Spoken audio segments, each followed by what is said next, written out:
Hey folks, I wanted to jump in here at the top and just let you know that Jamie's mic is blowing out all over the place on this episode, and mine does as well. The good thing is that we solved the problem, and we actually recorded this before our Cobra episode, so if you like the way we sounded in Cobra, that's how it's going to sound from here on out.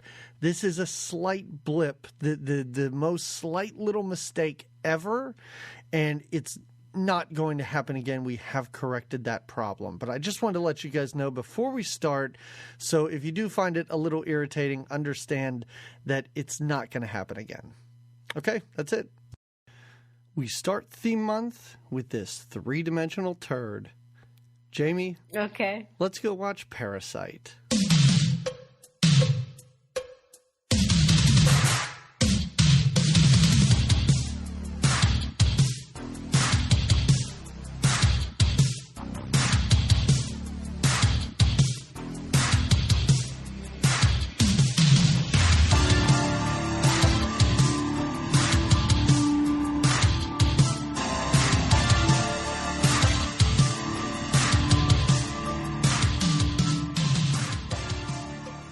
I'm glad we're all on the same page to another episode of Good Times, Great Movies. It is here that I think what happens is my friend and I walk us through an 80s movie. Isn't that right, DP? Are you okay? I've been talking to you for like 5 minutes and you've been fine until you had to open the podcast. I know. But you're right. Yeah, that is what we do. That's what we do here, yeah? Correct? Yes. All right. I'm just being clear on that. So we're doing it again tonight. It's another podcast here where we're going to talk about an 80s movie, a movie specifically from the 80s, and just give you our thoughts on it. Maybe our mics are blown out. Maybe they're not. We don't know. And we've started the most magical time of year, Jamie. It's December. It is. Ho, ho, ho. Yep. And all that jazz. And what are we doing this December? What are we concentrating on for this jolly month? For the jolliest of months. Well, it's a time in film that I think we don't get to appreciate as much now, right? I even think they're done doing this now, aren't they? Well, I feel like we saw a couple of years ago that my husband and I saw The Hobbit. I feel like it was in 3D. Yeah. I feel like there was something like dimensional about us seeing it. But I remember thinking, I don't really like this at the time. Are you talking about just The Hobbit in general or the 3D of The Hobbit? The effects. No, I enjoyed The Hobbit, but the effects I didn't. But I do remember thinking how badass it was to see a 3D movie and get the special glasses, right? Sure. And yeah, you don't look silly at all in those. No. And the viewing pleasure that it was to have everything like right there at you, right? Okay, all right. So you enjoyed. I'm getting mixed signals from you here. You say you did not enjoy it, but you did enjoy it. I didn't enjoy my most recent 3D experience. The Hobbit, I thought it was kind of lame. I thought you were talking about Parasite. We'll get into how I felt about that in a little bit. I feel like I probably would have taken this movie would have taken it to a whole nother level if it was in 3D for me. I could see where the 3D experience for Parasite would have, those teeth on that Parasite. I mean, when it jumped out of that lady's face, I think that would have been pretty great in 3D. Oh, yeah. Other than that, I don't know that it would have really helped or done anything. I'm hoping it would have enhanced the lead actor's performance. Wow. 3D action maybe made him seem a little more. Do you think the director basically just made him drink a bottle of cough syrup before every take? Well, if you look on his IMDb, like he's blank on the IMDb, right? Like he doesn't even come up as a person that ever acted again. Like I feel like he was a parasite, and that's why they really did the movie. It was like more like a documentary, an undercover documentary about this actor. So you're basically saying he probably died shortly after the making of this from having a parasite inside of him? No, I'm saying he is a parasite that infected people. And forced them to make this movie. Yes. Everyone from the producer down to the, I don't know, best boy or key grip or whatever were infected by this man. And again, I don't know if it's my obsession and love for Jeff Goldblum, but the whole time I watched this, I kept thinking, Jeff Goldblum would be so much, I would be enjoying this movie so much more if that actor was not that actor and he was Jeff Goldblum. Anyway. You know, we should really start a segment at the end of all these movies that is, would this movie have been better with Jeff Goldblum? I think, what's the movie podcast with Paul Scheer? Okay, how did this get made? But I think they do that with Nick Cage. I think they always determine sometimes would it have been better with Nick Cage. We should start to do that with Jeff Goldblum. Yeah. But the answer would always be yes. Oh, an astounding yes. Absolutely. Just a little bit of backstory before we start this movie. The backstory is that we decided to do 3D movies, and we got them all lined up. We have 3 of them lined up. And I originally had Friday the 13th Part 3, which is in 3D. It is a 3D-er. But I thought, after October, where we did 2 slasher movies, I thought the last thing we needed was another movie about a bunch of teens getting killed by a masked murderer. No more gore. So I looked around for other 3D movies. And maybe I was just drawn to Demi Moore. And I thought, how could this? It's her first movie. Oh, is it? If anything, she might be entertaining or interesting or add life to it. She did not. She does get a great big fat lip at the very end. This movie is an excuse for men to punch Demi Moore in the face. I think 2 separate times she gets knocked out cold by a guy. She does, but not without putting up her own fight. To be fair, I was pretty impressed the amount of blood all over her face and how the guy wipes it up but just kind of smears it and smudges it. And then she's just got this big red blob on the side of her face for the rest of the movie. I love how swollen too. It's just a little swollen too on the one side. So she's yeah. I mean, you know, they grab like some of that like rolled up gauze from the dentist office and just shove that in there. They tuck it up in there. Yeah. But I really thought, okay, Demi Moore's the only person in this movie that sort of made it out or made a name for herself.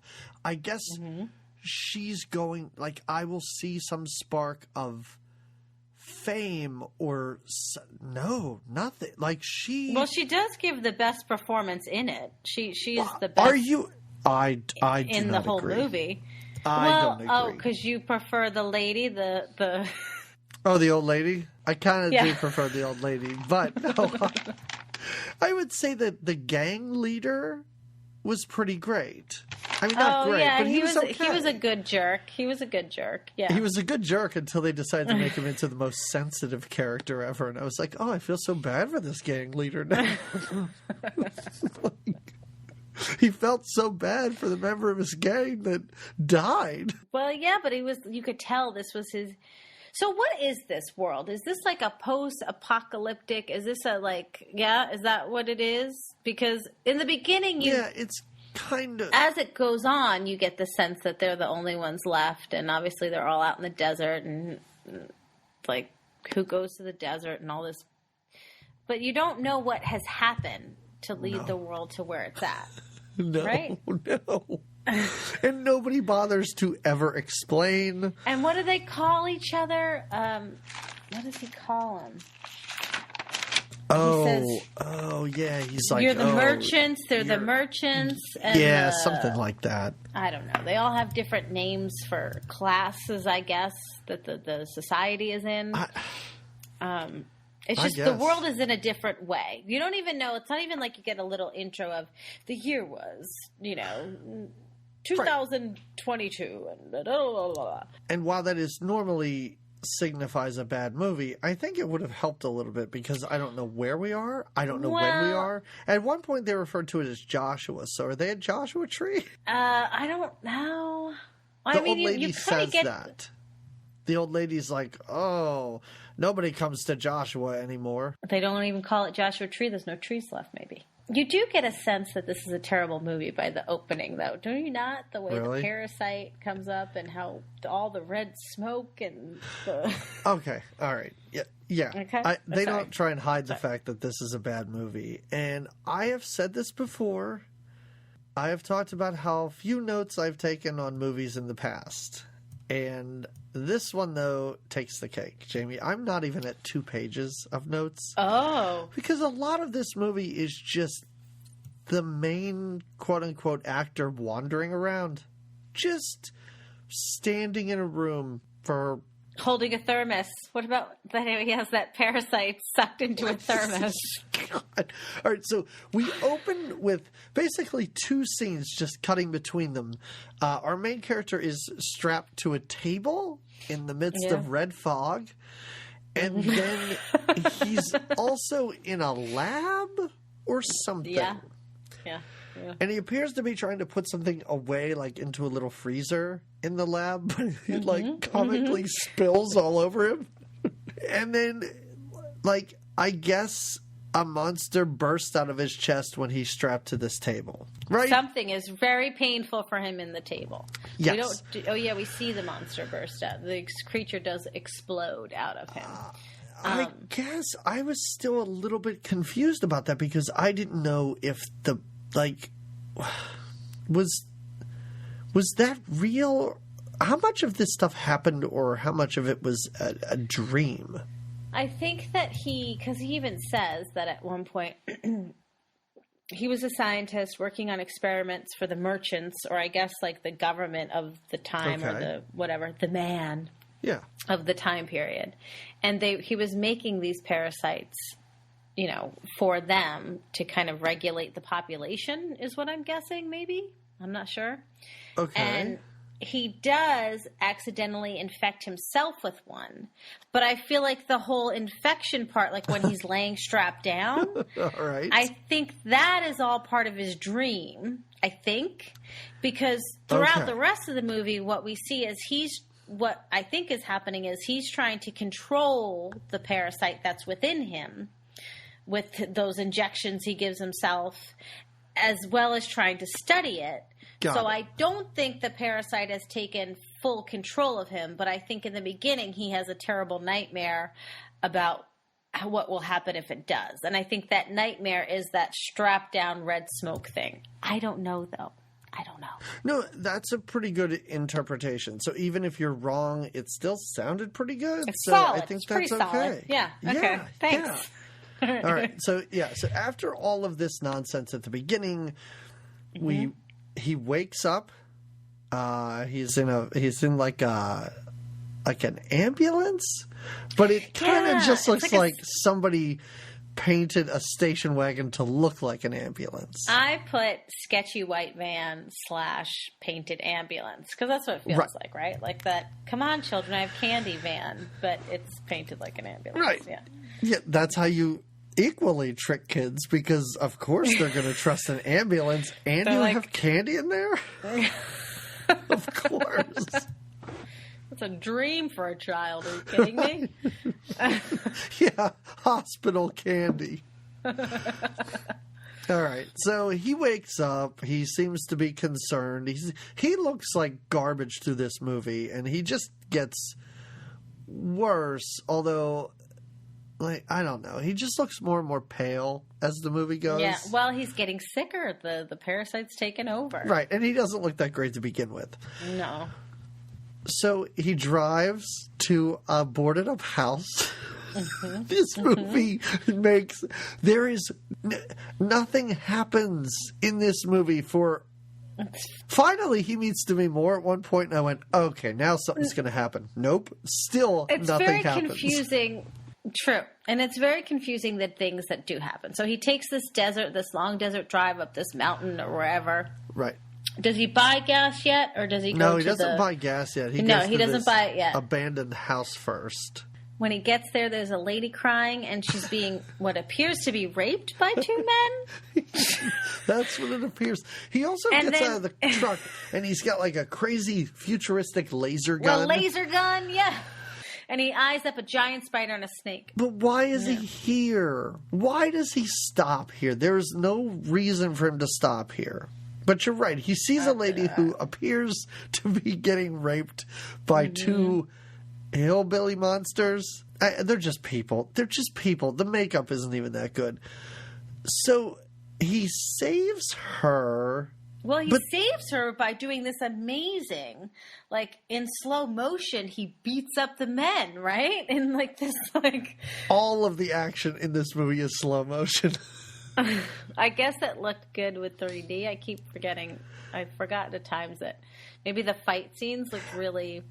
Like he was kicking you in the face? Yeah. Slowly? Maybe. I don't know, but they... And he shoots his laser gun. Yeah, he does throw one guy out a window, so maybe that looked pretty cool. But then he unties the girl. He does save her, right? And he looks at her and he's like, are you going to be all right? I think literally that's his delivery of the line, too. And she attacks him, right? She goes crazy on him. She attacks him and then, like, runs outside and grabs one of her captors or rapists, and they kind of, like, laugh and run away. Yeah, they're all a bunch of weird... But, okay, they're not weirdos. I guess they're sickies, as our old man... What's his name? Buddy? The old man named Buddy? Oh, yeah, Buddy. Yeah, this old man, Buddy. This was another scene where I wish we had the dialogue, Jamie, because I would love to do this scene with you. Because it's literally at the end of this scene, which doesn't last for more than 2 minutes. I was so mad because I was like, why is this? Because he takes him inside and feeds him coffee and then goes, "You look really sick." "Yes, I'm very sick. I better go." "No, stay for your coffee." End of scene. That's it. Yeah. And then he leaves. It's like, why is this old man in here? I was so happy he came back later and got his hand cut off. Oh, he does. It's lasered off, not just cut. And again, I am watching this movie waiting for Demi Moore to show up. And this is not a long movie, but now he drives away and we have to watch him buy gas. We have to watch him rent a room. This movie just wanders around. If the Sci-Fi Channel existed in the early 80s, this is like a Sci-Fi Channel movie. Oh, yeah. Because the effects are bad. The acting is terrible. Mm-hmm. So wait, you forgot to say how before he leaves, not that you want to hit every moment of this movie. Hey, let's hit it all. But I don't want to miss a scene. Before he leaves, the old man, the topless lady comes back and knocks the laser gun out of his hand. I forgot. And then he wrestles one of her rapists. Yes. And the snake gets him, right? They wrestle into the face of the snake, and then the snake attacks. I love that. You're right. They wrestle on the ground, and he holds this guy's head out, and they keep cutting back and forth between this fight scene and just like generic nature footage of a snake. And this snake lunges, and the guy stands up holding a rubber snake to his face, flailing around, screaming. And then he shoves a giant pipe through him. Oh, yeah, that's how it ends. So that must have been in 3D. That's right. Because the end is like he's got this giant pipe in his gut, and we see the blood dripping out of the pipe. And it takes forever for the blood. Because I saw it and I went, and now blood pours out. Yeah. And now blood pours out. Literally took about 10 seconds for it to happen. But I bet you're right. I bet in 3D that looked really rad. Listen, and the snake attack in 3D, I'll bet the beginning of this movie looks great in 3D. I bet you were shaking in your boots if you were watching it in 3D. Oh, yeah, I even wrote blood drip from pipe 3D. How did this movie get a theatrical release? Like, who would go and put on the 3D glasses to go see this? But that's... you forget that maybe at the time this was just the not that it was even that long ago, but maybe this was just the distraction people needed from their little 1982 lives. You don't know. And you I don't might be mean right. to make it sound like, Are we going to get into the politics of the early 80s? No, I'm not trying to even get to there. No, I do want to get into how gas. And so you mentioned he went to the gas station, expensive. Right? $40 for like unleaded or for no. It was only $29.99 for regular. Okay. Which is still a little But they couldn't steep. pay with cash. Things were weird. They had to pay with these silver coins, right? Yeah. And even at one point later on, he like goes to pay for something and he's like giving away his watch and his gold ring. Like money didn't mean anything in their world.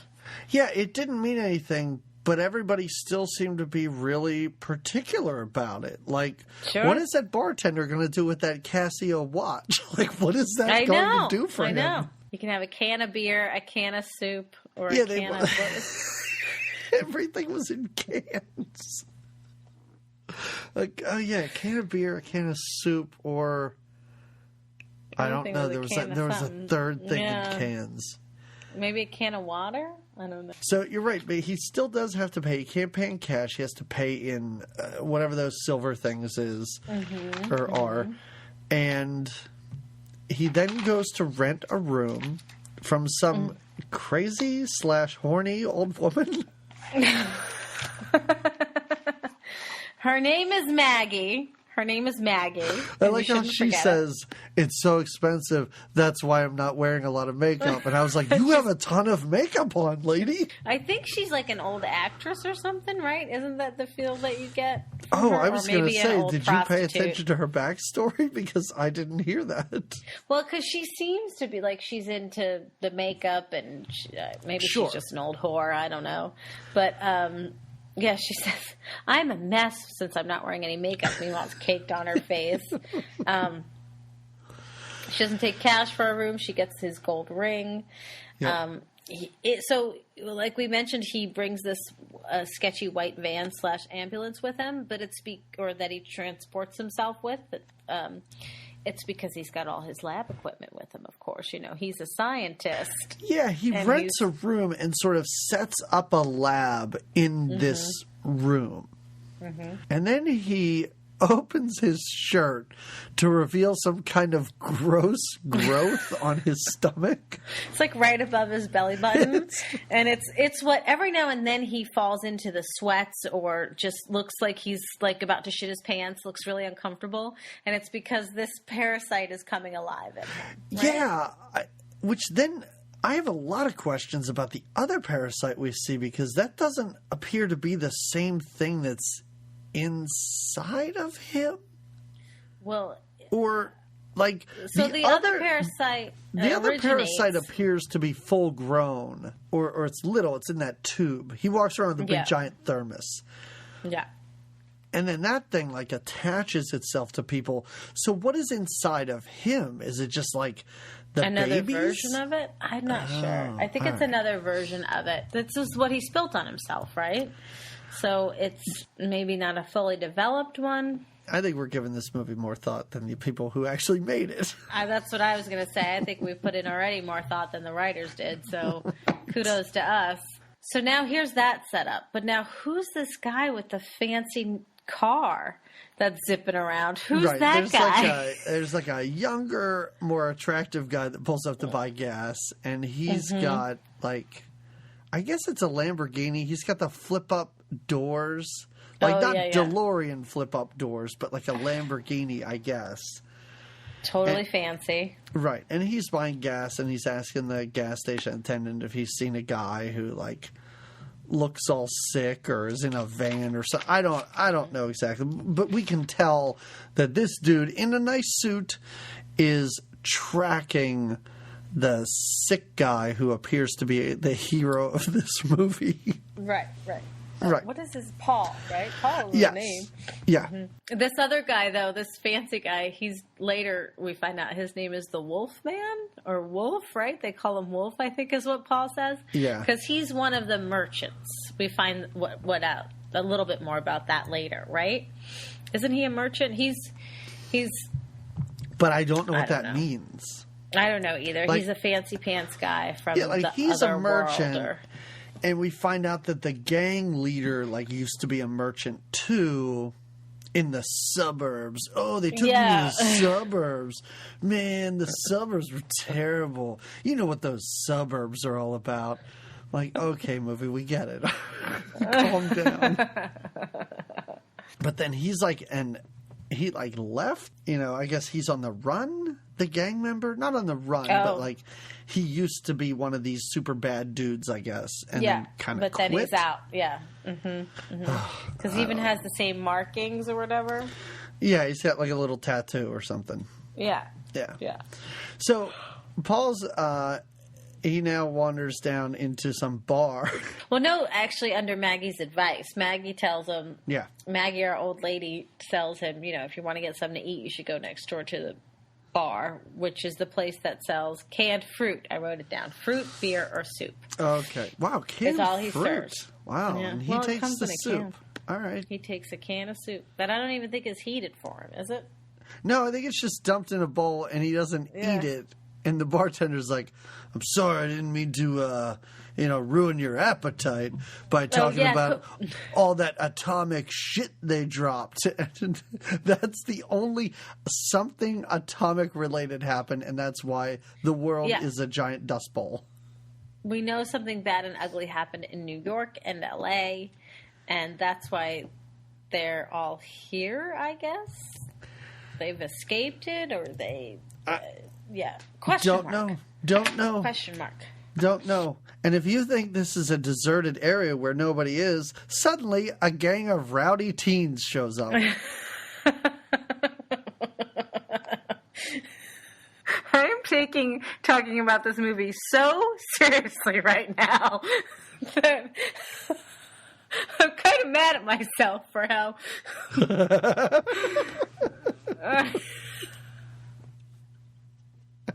Because we're really trying to... Okay, go ahead. Jamie, Sorry. We can't let these movies be lost to time. This is important. I know you said you took 2 pages of notes, but I took pretty copious notes about this, trying to decide. I thought a parasite was like a little tiny thing that you can only see like in a microscope. And I thought it was something like... And even if you got a parasite that was passed to you, yes, it could wreak havoc in your body, but it wasn't like this giant slug with teeth that I know we haven't met it yet, so I probably shouldn't talk about it. But well, I mean, this is a movie Parasite, Jamie. Like they can kind of do whatever they want. Who's gonna bother them? Right. I mean, like. Okay, anyway, we'll get to the Parasite. Let's not jump ahead. Let's meet our punk group first. We haven't really been formally introduced. Let's not. So we have this group of, 20-year-olds. And they're starting to hassle they're messing with the bartender. They're hassling Paul.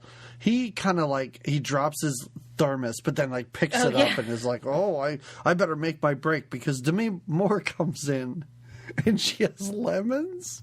She's collected a bunch of lemons for the bartender. She has a garden. That she tends to. Oh, we see that garden later. She gets smacked around and thrown into it. That's right. But she brings her lemons for her and Collins, I think is the bartender's name. Okay. She brings him his fresh lemons. Does she break up their fighting, or is she the reason they all stop, kind of? Yeah, I mean, she's kind of the reason that they leave Paul alone, because she finally shows up and they're like, "Hey, pretty lady, how are you?" Right. You get the sense that there's about 8 people that live in a 1-mile radius, and they must just all hang out here all the time. Right. This is the hangout. Yeah, for sure. Yeah. At one point, the gang goes, "You're not going to shoot us. You know why? We're your only customers." That's right. And there's really nothing they could say about that because it's kind of true. It's definitely true. In the meantime, Maggie, the old lady, looks through Paul's stuff, sees that he's got all this kind of lab stuff in the room, sneaks out for Paul to come back and kind of have one of his pain attacks where he's writhing and holding his stomach and sweating because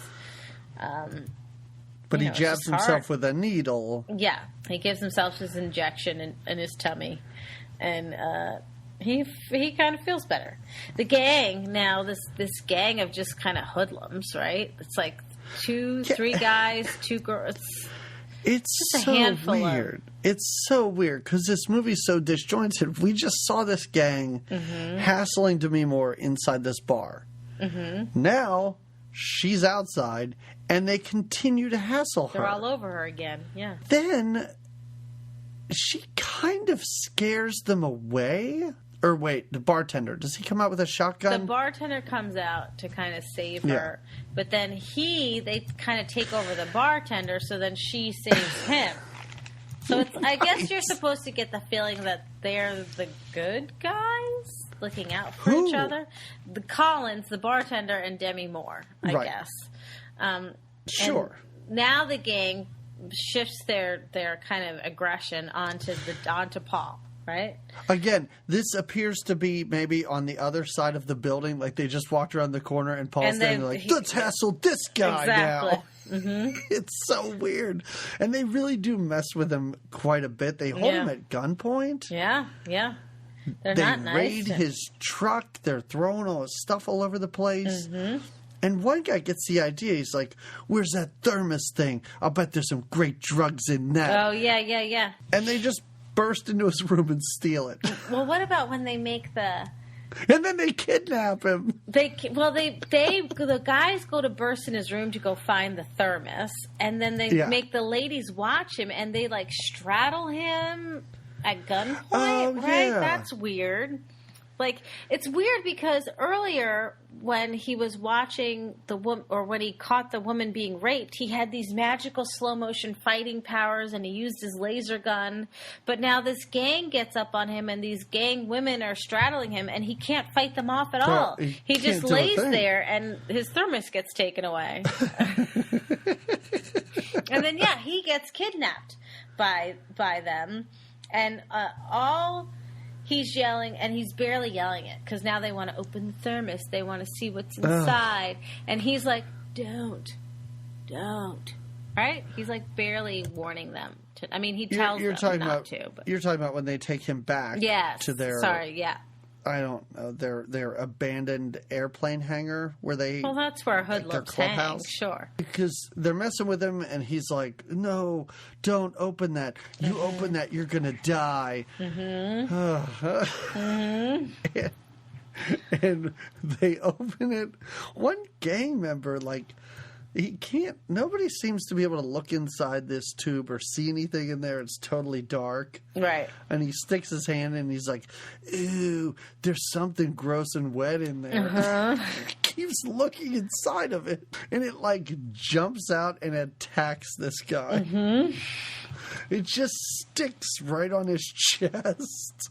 It just, that's right. It reaches right out and grabs his and now the gang is so angry that they stole this thing from the doctor and it hurt one of their friends that they decide to beat the crap out of the doctor, right? Or beat the crap out of Paul. As their one friend has a monster attached to his chest and he's screaming, they decide to drag this guy out and beat him up a little bit more. And then we have a commercial break, right? Did your, all of a sudden it's just it's just a, right? And he's at Demi Moore's house? Yeah. I was like, what just happened? Did they have to switch reels, or they lost part of the movie? Because how is he waking up in her house? I don't know. She found him. She had to have followed him to their hideout, waited for them to beat him up, and then grabbed him and driven him back, I guess.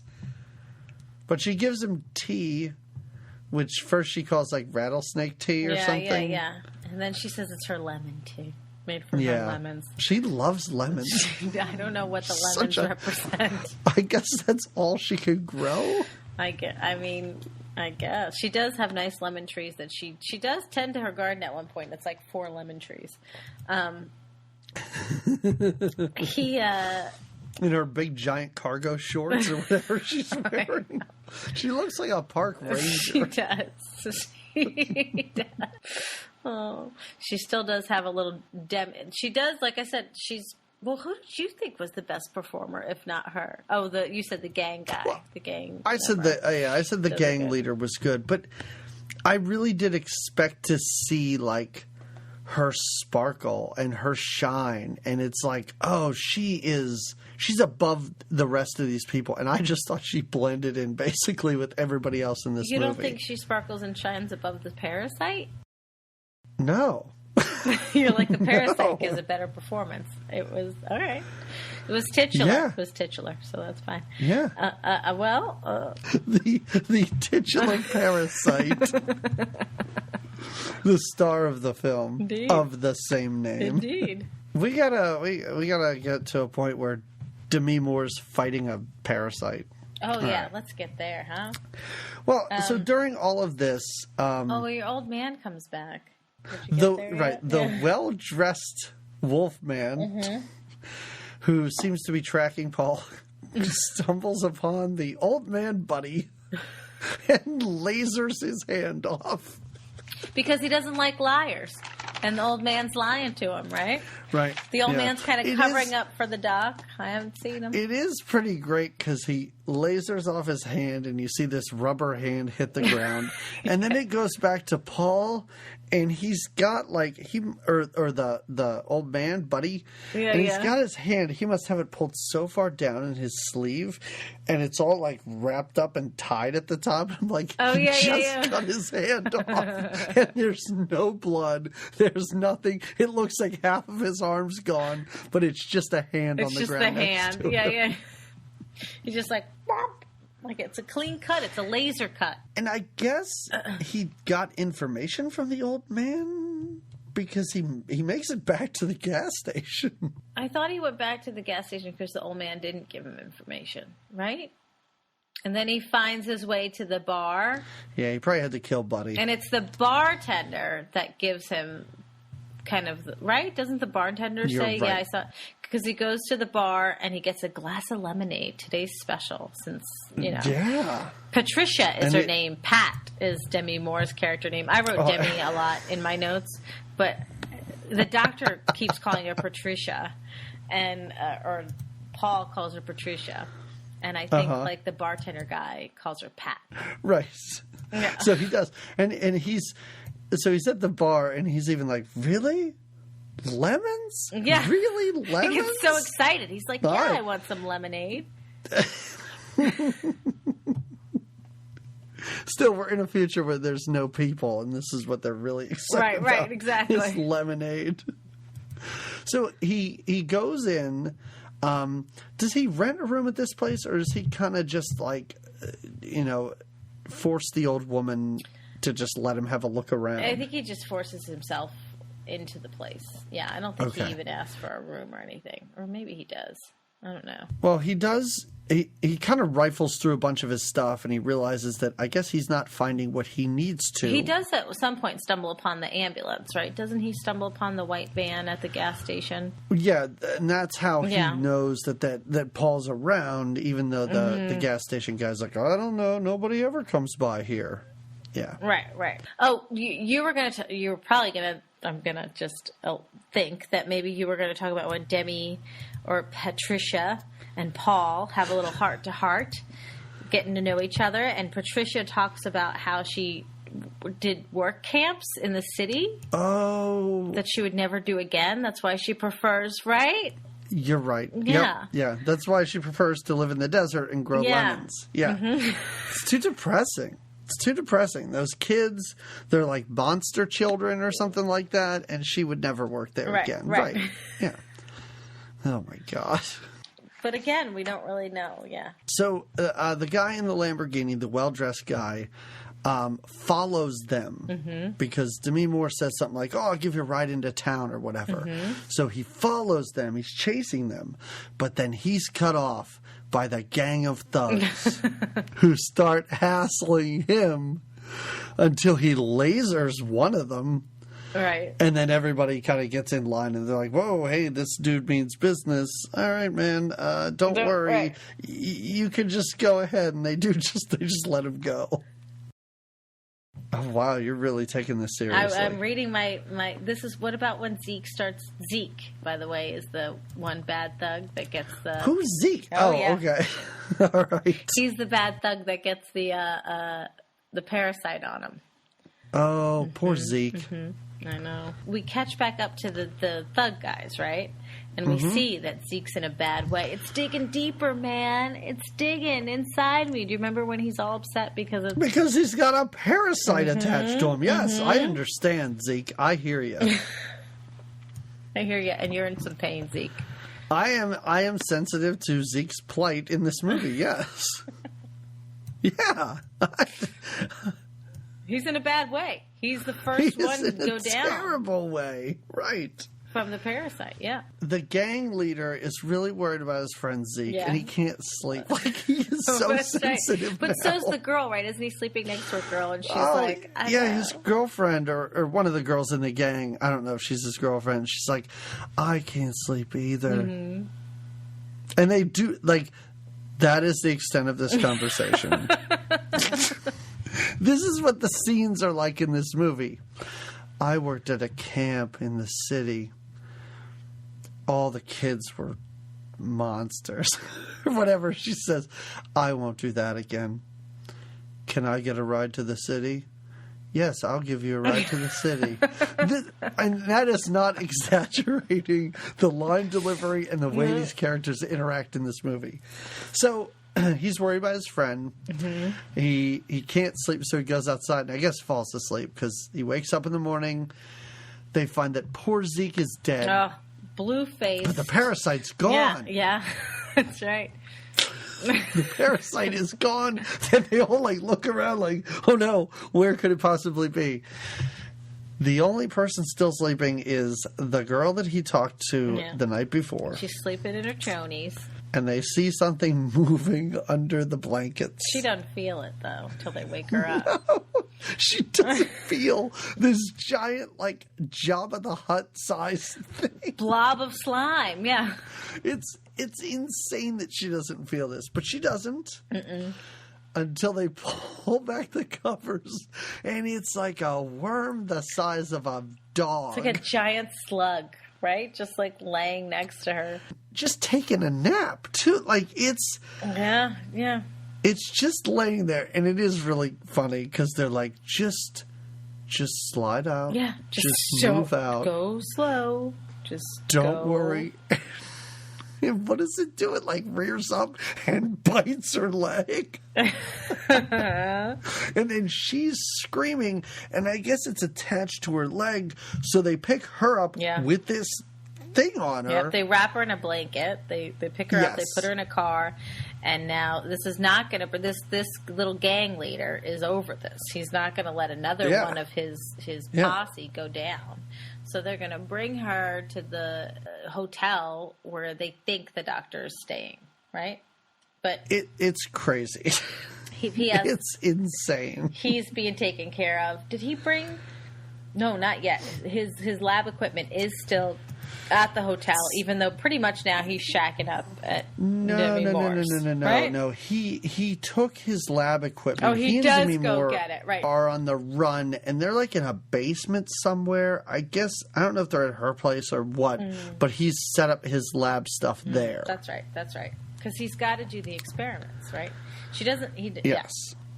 Well, the gang takes her to the bartender. Oh, yeah. The girl with the thing on her. Oh, this is where I wrote down, I love how Paul keeps calling to me his character Patricia. I think that's why this guy didn't get any more acting jobs. I don't think he knows how to speak. No. Patricia. No, it's Patricia. Patricia? No. Just listen. We already paid you. Just stay on. Do you want to see me writhe in pain again? I'm really good at that. I'm really good at wandering around like a zombie. Oh, I have a stomach ache. It's really bad. It must be a parasite. Sorry, that was me imitating his pain. That was your Paul impression. Yeah. It's pretty great. Yeah, that's pretty good. For some reason... so they bring the girl gang leader who was attacked by this parasite, and they put her up in a room in the old lady's hotel, and she doesn't seem to be doing that well. She is white as a ghost. Oh no, she's having it's on her. She's getting sick quicker now. Because if you remember, it didn't even take Zeke that long to get that. It was a couple of days, or at least a little while, that Zeke had the... Yeah, and Zeke's was like the size of a gerbil. This is as big as her leg. Yeah. So, she's not going to be around that much longer. Mm-hmm. So, in the meantime, Paul's gone for some reason, and Demi Moore's doing dishes. And the guy in the suit that's been following Paul comes in and slaps her around. Oh, that's right. Again, for lying, he hates liars. He knocks her out. Yeah. He punches her. He takes her out in her garden. Well, she fights him back because he wants information from her, and she doesn't want to give the information, and she kind of gets in his face like a little spunky, I think, throwing some fists or something. Yes. And she's, again, I think part of it has to do with him being a merchant and her being a, whatever she called herself, circus ranger? I don't know, whatever she called herself. I hope she is a circus ranger. I hope that's a thing in this movie and that's what Demi Moore's character is. I'm a circus ranger. Those people that go into the city and help kids that are sick with radiation poisoning? Circus rangers. Oh my God. The gang leader, why does the gang leader beat up the bad guy? When does this happen? The next day, Zeke's... Oh, no. See, I still have that Zeke's not dead yet because he's got a weird swollen face. Wow, you are well behind. I know. I just took very good notes. Very good notes. Oh, I took very detailed...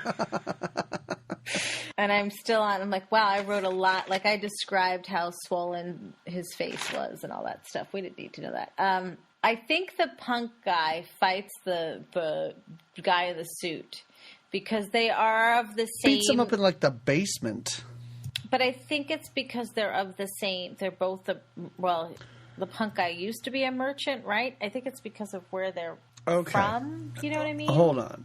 I will try and... Listen, I know why they fight each other. They don't like each other. All but right. I think I got this. Okay. I don't know if he gets information from Demi Moore or what, but he goes back to the old lady's hotel. Who does? The guy in the suit? Yes, because he is looking for the parasite, and he must know that the gang had the big thermos. Oh, that they... Okay. Yes, because he goes down into the basement. Mm-hmm. The bunker. And he gets beat up by the bad guy or by the gang leader. Yeah. Right? Yeah. Does this sound right? No, he does. The gang leader does. He's down there and he beats him up. Yeah. Because this is also then where Paul starts talking to me more about like, oh, I figured it out somehow. We can kill these things through radio frequencies. Well, first they have a long... there's a certain point that they... Because he's not telling Patricia a lot. And she's begging him. She's like, for some reason, she wants to help him. And she's like, I have to help you, but in order to help you, you have to tell me what's going on. Because all she knows is he's in this weird fits of pain, and has to give himself injections. So finally, he tells her the story of how he did this. And he feels like... that he was a scientist and he did these experiments for the merchants, and he feels like himself getting infected was almost like karma for having made the parasites.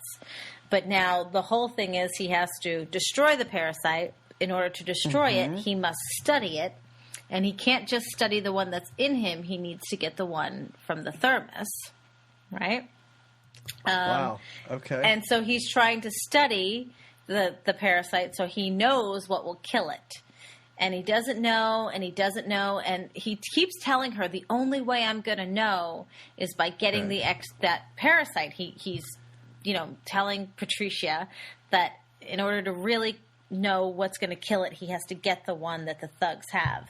P.S. He never gets the one that the thugs have. But all of a sudden, when he's actually, just like... He does. Well, At the he end, does. He totally gets it. Right, he does at the very end. But he discovers on his own that it's sound. It's the frequency, a very high frequency that will kill the parasite. Okay, but how does he... Maybe he if the parasite... Go ahead. this off screen, right? Yeah. We never. He just he tells her it's the hardest. He's very depressed because without having the kidnapped parasite or the stolen parasite, he says he can't do this experiment. This experiment will be fruitless. But then all of a sudden, and she's trying. She's like, "All right, well, I'm here to help you. Let's get it. Let's find it." And then all of a sudden, he's like, "That's it. It's sound. It's sound. I know what it is." And he's got a little machine that's going to help him. Okay. And he doesn't need to kill the other parasite that way. He only kills his own parasite with sound, which is pretty funny when he does. Like, he just like...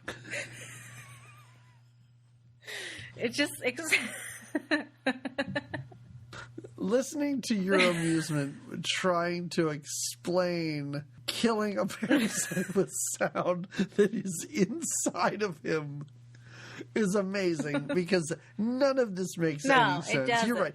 He is out, I guess, deciding that sound waves kill these things while Demi Moore's doing dishes. And getting beat up. Yeah. Right. Yeah. For all this nonsense that he did.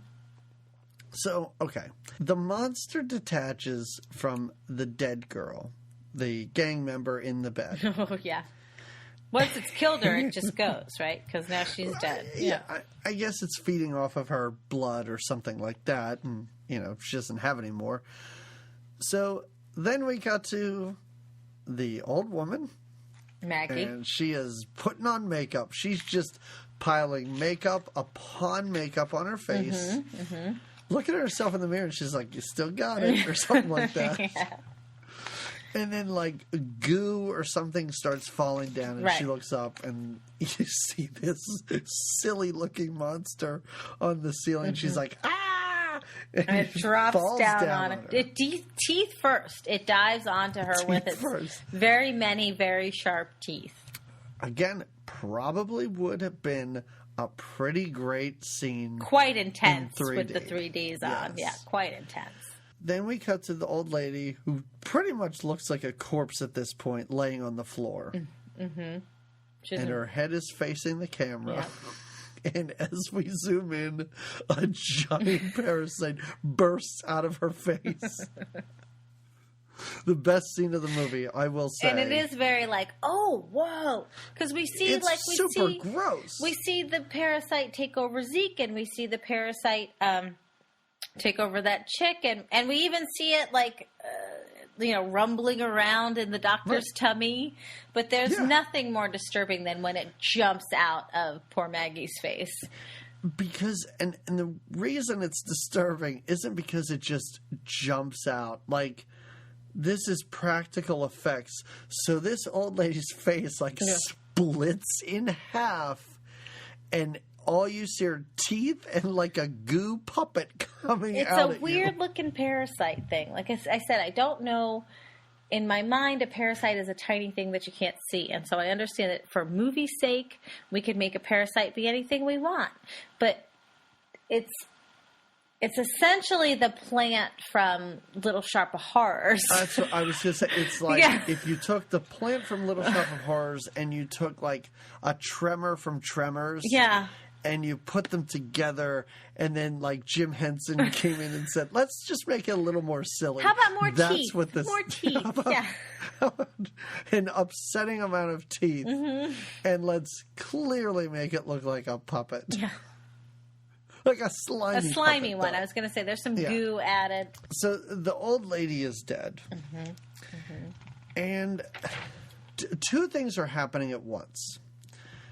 The gang leader and the bartender are still fighting with the guy in the suit. Right. And Demi Moore and Paul find this parasite. They're like, "Oh, here's this parasite." Well, I do like when they do. They find it. They're looking for it, and they find the dead girl, and then they're grossed out because they do. Demi Moore's very disturbed when they discover the poor old lady whose face is burst in two. And then when they see the parasite, they get like a burlap bag or like a blanket, and they're just gonna like capture him that way. It's like what Tom Hanks did to that dog when he wanted to give it a bath. Exactly. So down in the basement, and I guess that other scene wasn't in the basement. I was wrong. So down in the basement, the bad guy kills the gang member. Yeah. He shoots the gang member or lasers him or something. And the gang member kind of like makes peace with the bartender in a really bizarre, quote unquote, touching scene. Oh, yeah, He's like, I'm so sorry we hassled you, man, or something like that. And then he dies. And then, and I wrote in my notes, the bad guy runs upstairs, punches Demi Moore again, and literally in my notes I wrote, oh my God. Because he knocks her out a second time. And then he and Paul start rolling around the ground. They're literally rolling. While the parasite is like just watching them. It's like 5 feet away, just looking at them smiling. Yeah. It's pretty amazing. So during this movie, like wait, before they roll around fighting, and before she gets punched in the face, his the doc's parasite starts acting up, and isn't that when he gets the electricity or not yet? Does he? Yeah. He He's got like the frequency thing. And he explodes the parasite in his own stomach. I forgot. Yeah. So, with the sound waves that he discovered was what could kill the parasite.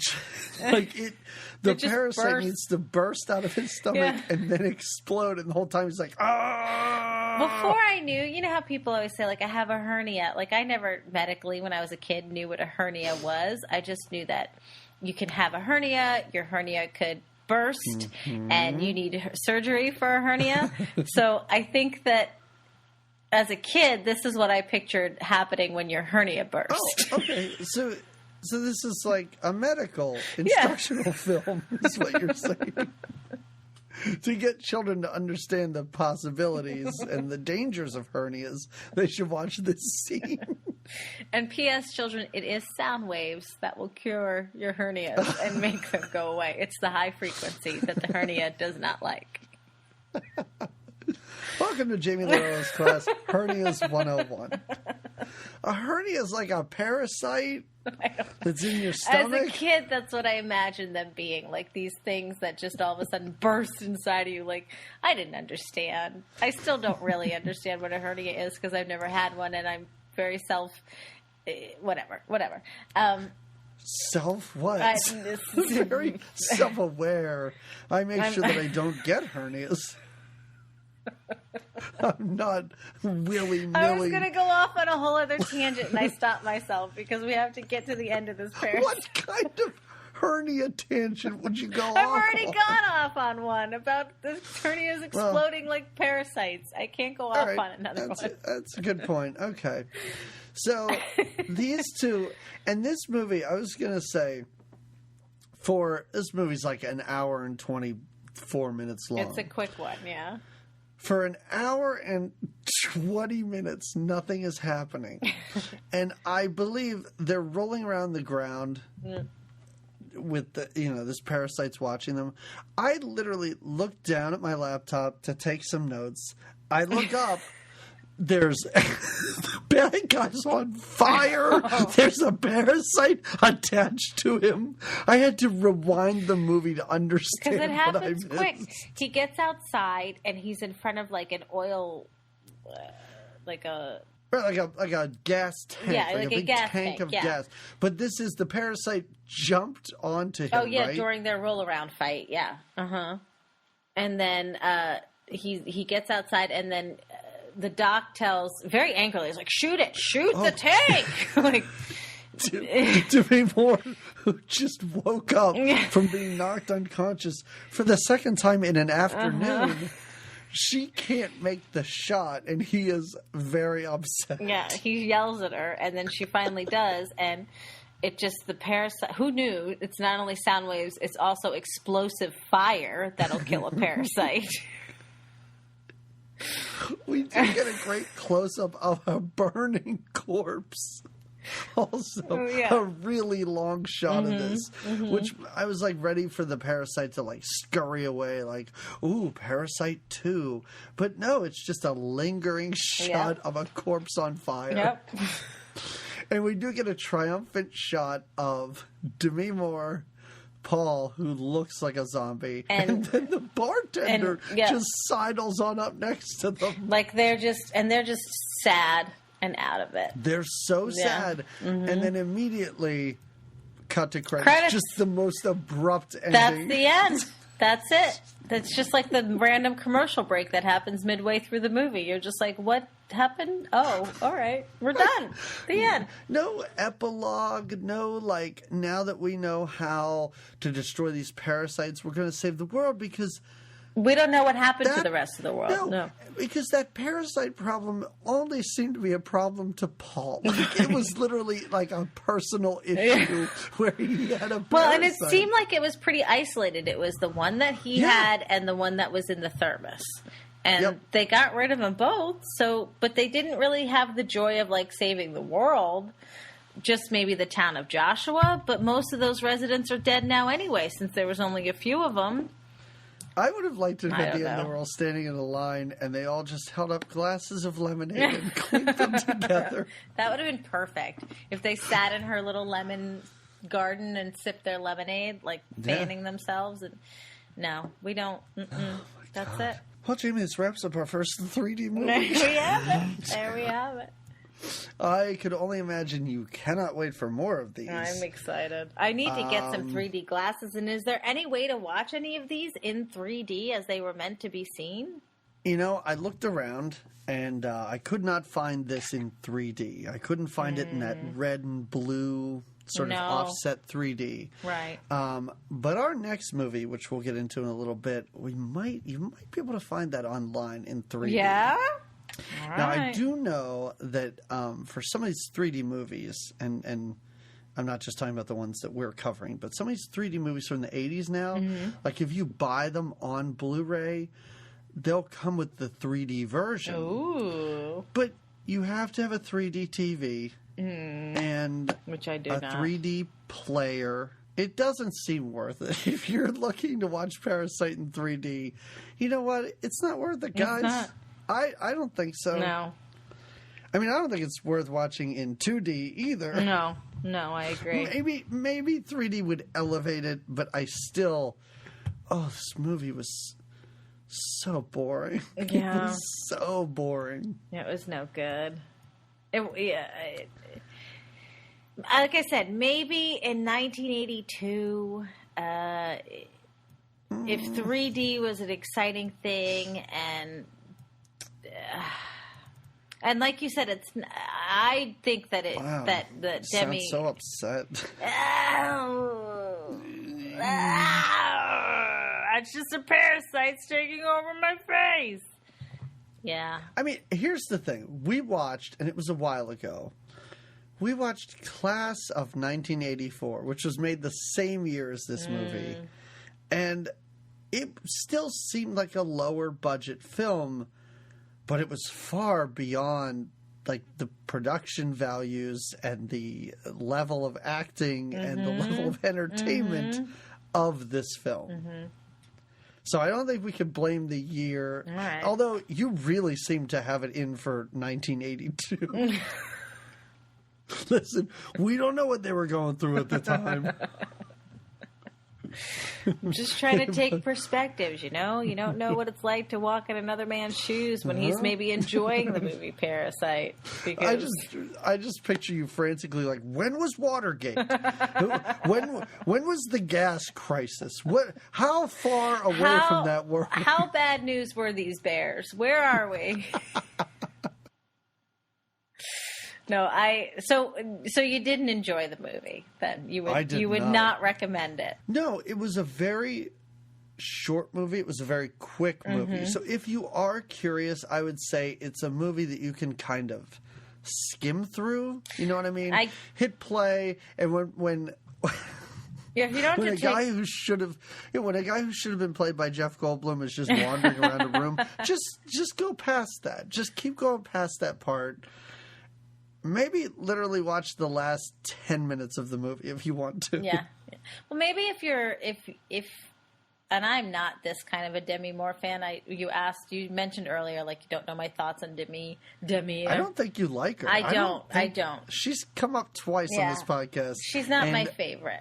You seem to have, I don't want to say a problem with her, but you seem to not be a fan. I'm passive aggressive about it, but I will say that I feel like if you are a huge fan, since this is her, like, you might want to watch it just because you really like her, but it's not like I recommend it because she's in it. Sadly, right. I don't have any recommendations from this movie, for this movie, because I think it left me a little disturbed. The only recommendation I would have is, again, if they made get a Parasite, movie, to somehow get a tapeworm or something. Well, you could do that. You could experiment to see, or a hernia, whichever is easier, more convenient for you. But again, Goldblum. Just put a little Goldblum in it and make this movie a whole lot more watchable, in my eyes, at least, or for my eyes. But I know you've got a great recommendation. What is it? Hold on. Is your recommendation to imagine Jeff Goldblum in the role, or somehow travel back in time? A little bit of both. 1982. A little bit of both. And say to Charles Band, who made this movie, who somebody should just do a podcast on Charles Band, because this guy made such garbage movies, and he's still making them today. Anyway, let's forget the whole Jeff Goldblum aside. I know what you're thinking. It's just Jeff Goldblum. Just like, when in doubt, recommend Jeff Goldblum to people. That's right. I love it. Yeah. I don't have a great recommendation, but I do have a recommendation with a tiny story attached to it, and I was kind of waiting for the perfect time, and there's no perfect time like talking about the movie Parasite. Okay. My recommendation is a movie produced by Charles Band, the director of this. All right. And directed by, and I did not know this until literally 5 minutes before we started recording, directed by the gang leader. Whoa! Whoa! Yep. What is this? It's a movie that people know of, too. It's a little movie called Ghoulies. Really? Do you know of Ghoulies, Jamie? Yeah, I feel like I might. The movie that has, like, on the poster, it has, like, the little green monster popping out of the toilet. Yes. So when I was probably, I don't know, 8 or 9, I went to my grandmother's, and grandparents don't really know what to do with kids. So she was like, let's go rent movies, and you can rent whatever you want. And I was like, oh my God, I'm an 8-year-old kid, and I rented Ghoulies and Predator. And she totally like got them for me. And then when we got home, just left the room. Just like, I'm going to go in the kitchen and make food. You watch what you want. Yes. And I do have to say, I watched Ghoulies not too long ago. And it's so not like, I should not think of my grandmother when I watch the movie Ghoulies. Nobody really should. Have a nice... I did, yeah. And I do have to say, it was a better movie than I thought it was going to be. Yeah. It's a typical, like, a bunch of teens that are... There's a lot of marijuana use in Ghoulies. Oh. It's just a bunch of teens that go... Grandma was a rolling stone. Right, yeah, and hang out at a house. Yeah. And one guy like summons an evil spirit, and then it's a fun movie. They made a second one where they're at an amusement park. It reminded me of the Fun House. Okay. It's not even as good as the Fun House, but the first Ghoulies, that is my recommendation. It's a good one, and I love that the gang leader was the director. I know. Nice. I did not. I was really surprised. A lot of promise in that guy. You said so. A lot of promise. The director of this movie was like, I see that guy not in front of the camera, but I see him behind. Let's see him more behind. Yeah. There you go. All right. So what do we do next on our podcast, Jamie?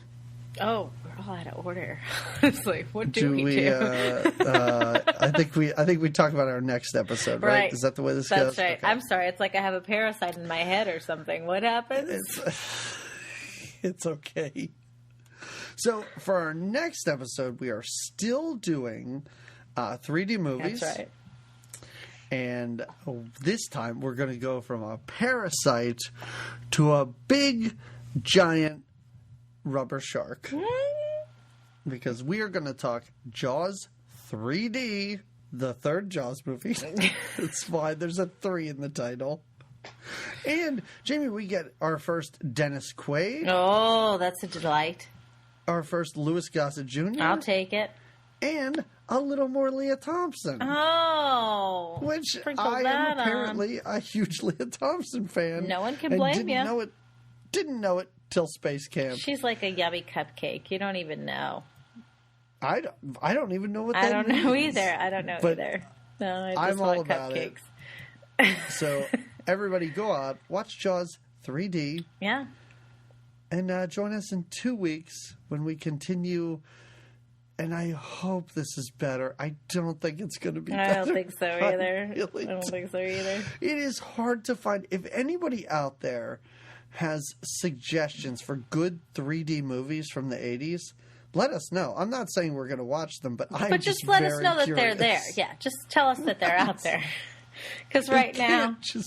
It can't just be Parasite and Jaws 3D and Friday the 13th Part 3. Help us. Help us help you, right? Isn't that what we're really trying to do? That's right. Mm-hmm.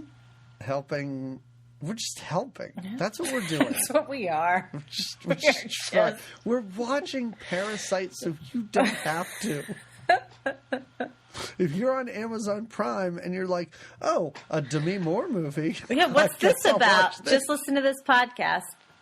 It'll be your better choice. If it's a picture of her inside of what looks like a giant, monster fish, don't watch that movie, especially because it's the one we just talked about. It's called Parasite. Don't watch it.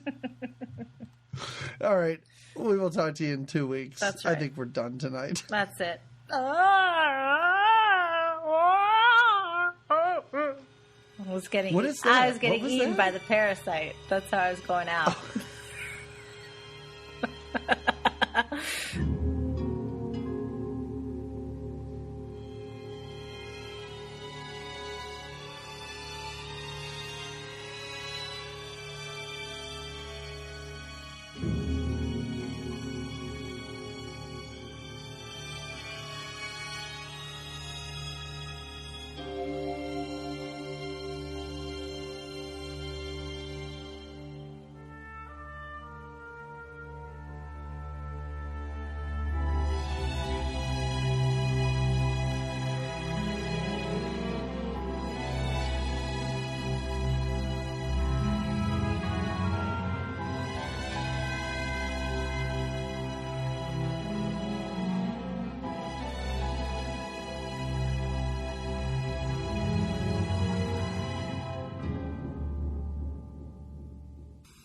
Rattlesnake tail loosen your tongue a little.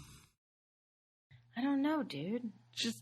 There's no volume thing on this mic either. Well, the other mic had a volume. Yeah, but the volume was just for your headphones. It's just for your headphones. Listen, I'm trying to help you not to blow people's eardrums out.